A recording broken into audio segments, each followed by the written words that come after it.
alkawari da rikon amana. Har ma akwai hadisi cikin sahih bukhari cikin yahudawa da suka wuce a baya, wani zai karbi bashi a wajen wani, zai tafi kasuwanci wata ƙasa da sai ya ƙetare teku kafin ya je ya dawo. Ya karbi bashi a wajensa, ya ce waye shaidar ka? Ya man shaida, ya ce kafa billahi shahidan, ba da kowa sai Allah, Allah ya zama shaida.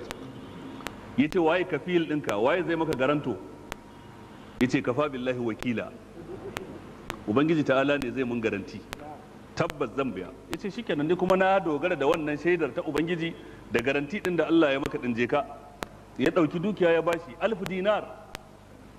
Mutumin ya hau teku, bayan ya ƙetare ya je can garin, hajar da ya kai ya sayar ya samu riba, sai ga dinari 1000 yana so ya mayar.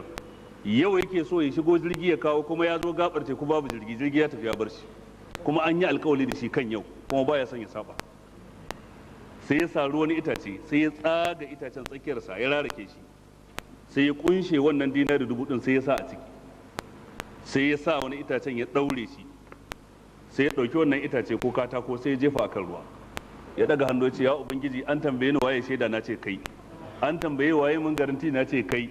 A yanzu na zo gabar teku, ba da yadda zan kai wannan dukiyar, kuma yau aka alkawali da ni, kuma babu jirgi, ga dukiyar na ɗora a hannunka, ya ubangiji ka isar masa. Sai katako ya tafi, ya ta tafiya har gabar teku. Shi kuma wancan ya je tsaya a bakin teku, ya ga jirgi ya zo, shiru jirgi bai zo ba.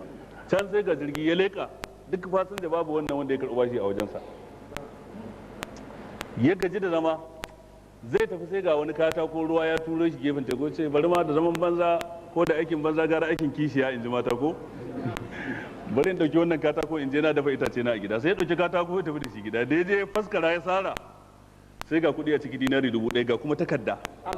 Ni wani da na karɓi bashin ka, na zo bakin teku jirgi babu jirgi, don haka gashi na turo na danka a hannun ubangiji, ubangiji ya kawo maka. Gashi kuma ya same shi, hadisin yana cikin sahih bukhari. Duk da haka wai yana gadin cewa katakon nan ko ya je ko bai je ba, ko ya je gabar teku mai shi bai zo ya ɗauka ba, sai ya sake mallakar wata dinari 1000, sai ya sake hayo jirgi wata ran. Ya zo ya samu wannan ba Allah ya kwankwasa masa kofa, ya ce na zo na in biya ka bashin ka da dinari 1000. Ya ce ai ka biya tuntuni.